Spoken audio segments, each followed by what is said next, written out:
All right, good morning, A-pushers. The purpose of this video is to kind of finish out topic 711B, the interwar policy, foreign policy for the United States. Specifically here, we're going to look at the American march towards entering the war as we go from neutrality in the mid-1930s to the decision to declare war on Japan, Nazi Germany, and fascist Italy.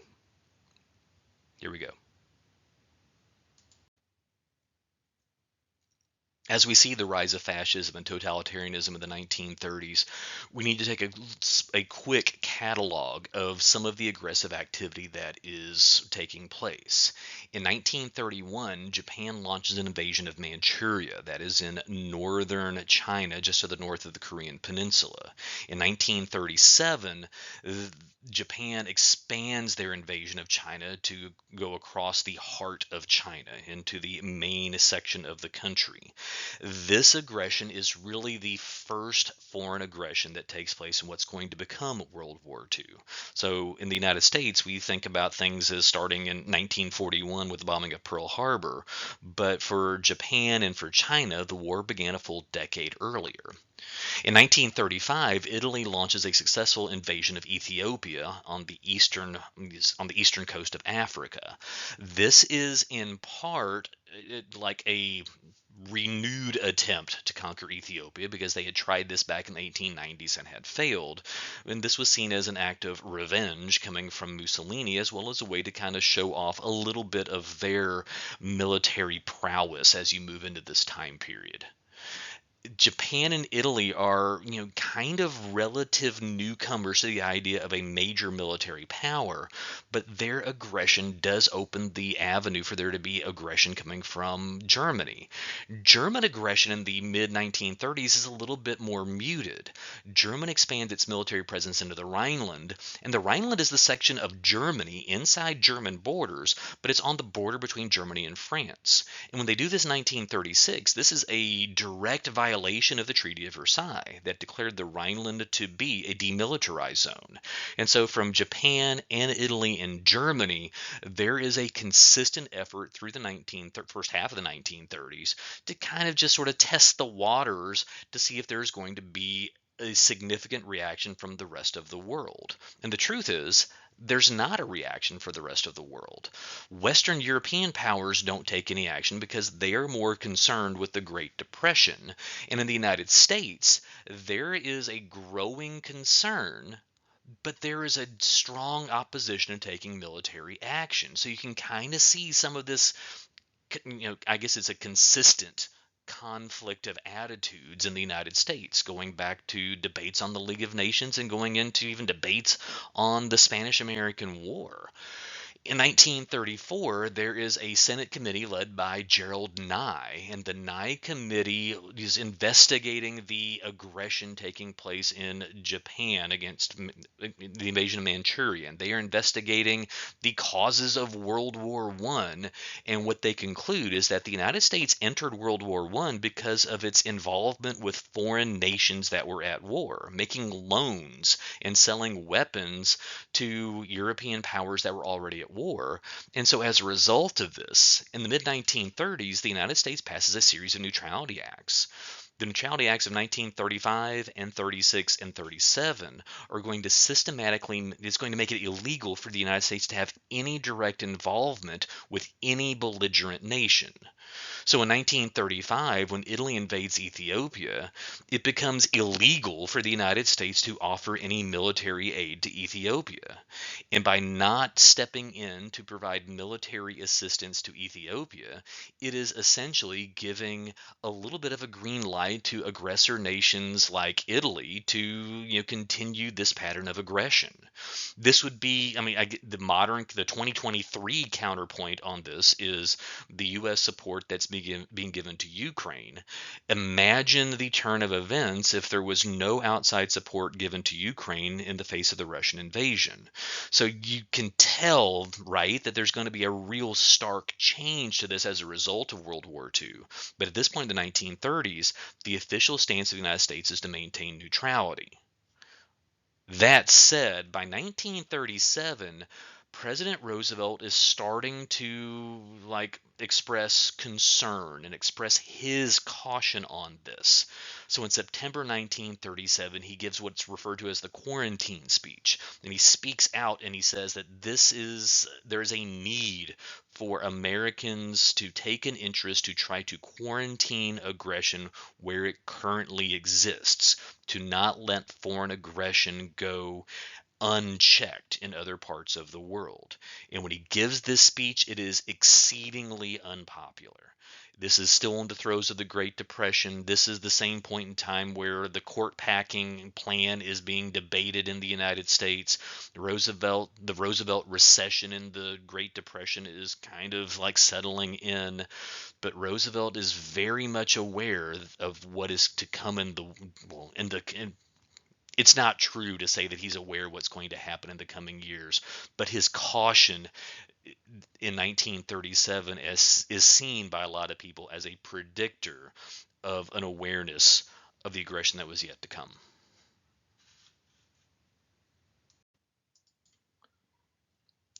So we've looked at the rise of fascism and totalitarianism in the 1930s, and we've looked at the American neutrality in the face of foreign aggression. But now we need to look at the course of events that's going to lead the United States into war.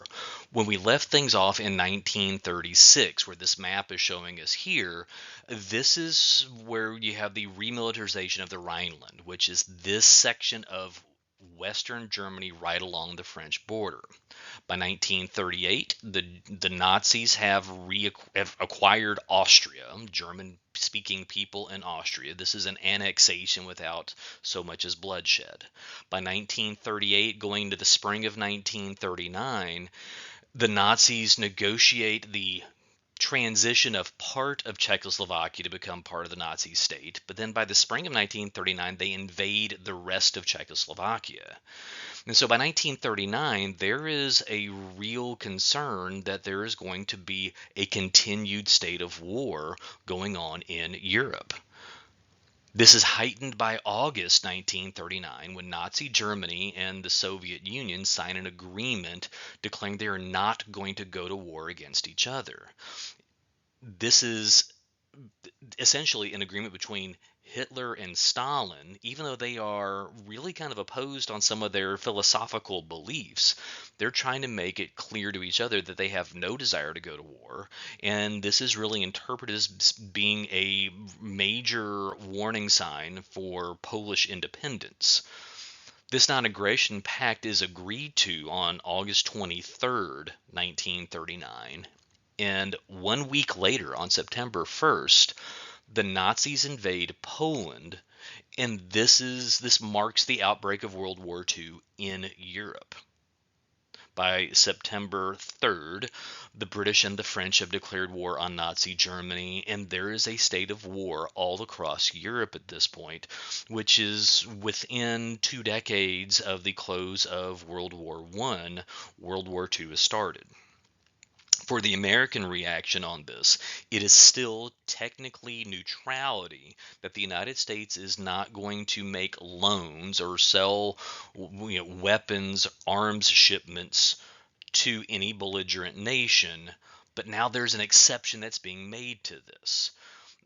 The United States and arms dealers can sell weapons to the British and the French on the basis of cash and carry, meaning that the British and the French have to spend cash up front, no loans involved in this, and they have to transport the weapons themselves.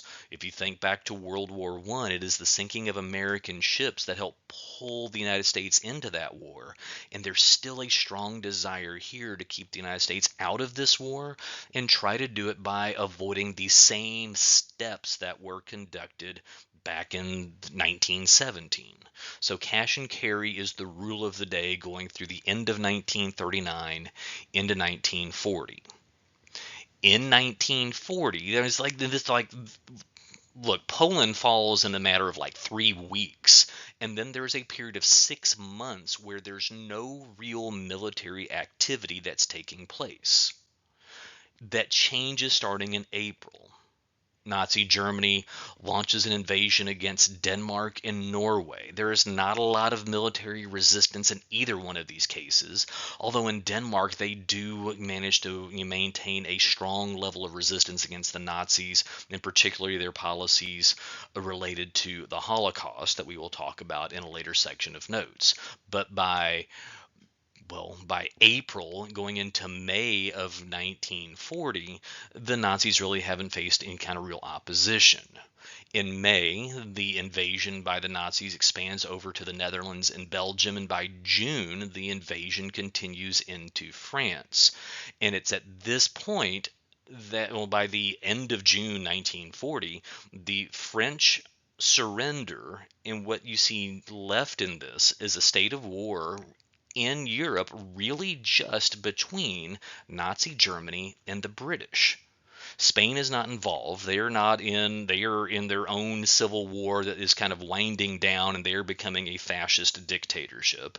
Italy is a fascist dictatorship that's fighting on the side of Germany, Nazi Germany. The Soviet Union's got a non-aggression pact, and so the only country in Europe that really could hold up to them is going to be the British. And this is where the Battle of Britain takes place, where there are bombing missions into British cities, into London, into industrial centers to try to break the industrial power of Britain, and to try to break the fighting spirit and the morale of the British people just in general. At this point, Roosevelt is still kind of laden to the idea of cash and carry, but by the summer of 1940, going into the fall of 1940, the British are running out of cash.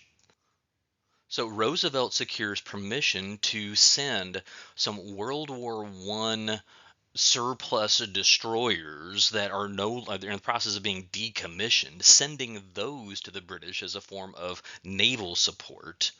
And in exchange for that, the United States is going to acquire some naval bases in the Caribbean and in the northeastern reaches of Canada. And Roosevelt's able to he's able to get Congress to agree to this, because this is being seen as a movement towards the defense of the United States against possible later aggression. In response to this, by the fall of 1940, the Nazis and fascist Italy and the Japanese government, they announced the Tripartite Act, the Three-Party Act. They announced their alliance that they will ultimately refer to as the Axis powers. The Axis powers are the term that they give themselves because they see themselves as the center of the world so far as the future decisions of the world are going to be made. That they are the central axis for the future of geopolitics for generations to come. The battle lines have been drawn, but by the end of 1940, the United States is still reluctant to get directly involved.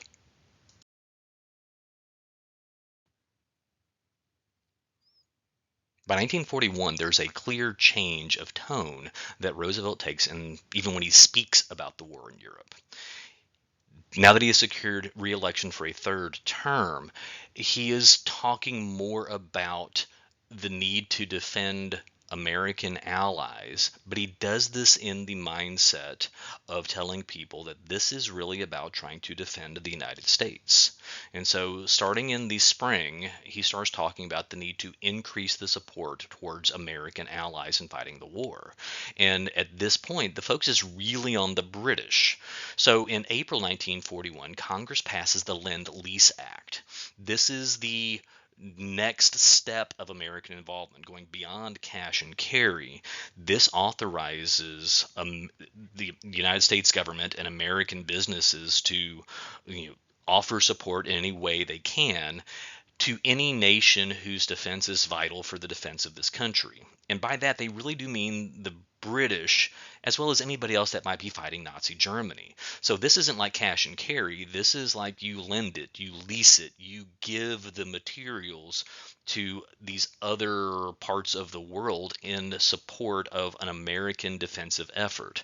So in Europe, this really does mean the British, but from a European perspective, remember the British Empire is kind of it's a little on the global side of things in nature. So this is going to the British, but it's also going to Australia, and it's also going to parts of Africa, and it's also going to Central and South America, because these are all seen as places where some support is vital to stop foreign aggression as it seems to be continuing and could ultimately reach the United States. By the summer of 1941, Hitler kind of makes the one mistake that probably the biggest mistake he makes of the entire war. He launches an invasion of the Soviet Union, kind of double crossing the there's some change on that map going on there. He launches this invasion of the Soviet Union where he kind of double crosses the non-aggression pact he's got against Stalin. But at this point, I mention it here because it is at this point the United States begins to support the Soviet Union through Lend-Lease. Because while the United States doesn't exactly share warm feelings towards a communist dictator, Joseph Stalin, there is a need to stop the aggressive foreign policy of Adolf Hitler, and so supporting Stalin and the Soviet Union is seen as being essential to the ultimate war effort. To that end, Roosevelt meets with British Prime Minister Winston Churchill in August 1941. This is a meeting that takes place on an aircraft carrier off the coast of Newfoundland, kind of a secretive meeting, where they are talking about the goals of the war at the end of the war. And so this is FDR. Roosevelt's talking about goals that he wants to achieve at the end of the war that the United States isn't directly involved in.